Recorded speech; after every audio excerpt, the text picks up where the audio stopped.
Testosterone এমন একটা hormone, এই হরমোনটাকে বলি নটোরিয়াস হরমোন, যে তুমিও মানুষ আমিও মানুষ, তফাৎ শুধু শির দ্বারায়, তেমন তুমিও পুরুষ আমিও পুরুষ, আমার মধ্যে কন্ট্রোল করার ক্ষমতা আছে নিজেকে, তোমার মধ্যে নেই। তফাৎটা এই জায়গায়। এবং তার জন্য দেখবেন বয়স সন্ধির সময় টিনেজার ছেলেদের তার বাবা মার অনেক সাহচর্যের প্রয়োজন। বলে যে বাড়িতে ছোট বোন থাকে সে বাড়ির ছেলেরা কিন্তু মহিলাদের প্রতি সম্ভ্রম বা সম্মান জানানোর ব্যাপারটা ছোট থেকে সাথে নিয়ে বড় হয়। মানে আজকের নিউক্লিয়ার ফ্যামিলিতে বাবা মা দুজনেই চাকরি করেন। একটি মেয়ের প্রতি কী অনুভূতি রাখা উচিত, এবং একটি মেয়ে হচ্ছে সে আমার নিজের ছোট বোন হতে পারে, আমার মা হতে পারেন, আমার মাতৃস্থানীয় কেউ হতে পারেন।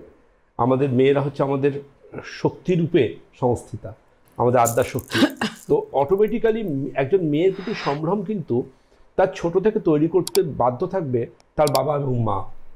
তার বাবা মা তাকে বলবে না যে তুমি মেয়েদের সাথে মিশবে না, তার বাবা মা তাকে শেখাবে তুমি মেয়েদের সম্মান করতে শেখো। যে কোনো মেয়েকে মনে করো তুমি যখন স্কুলে পড়ছো এটা তোমার ছোট বোন, যে কোনো মেয়েকে ভাবো যে তার সমস্যাটা তোমার সমস্যা। আর পৃথিবীতে আমি একটা জিনিস বিশ্বাস করি, সম্মান কখনো টাকা দিয়ে কেনা যায় না, সম্মান রোজগার করতে হয়, নিজেকে আর্ন করতে হয়। আমরা পঞ্চেন্দ্রিয়র কথা বলি, আমাদের আদ্যা শক্তির মধ্যে ষষ্ঠেন্দ্রিয় আছে। তারা যে কোনো একটা ছেলের সাথে কথা বলে বুঝে যায় এই লোকটি আদৌ ভদ্রলোক না ভদ্রলোক বেশি ভুলভাল লোক।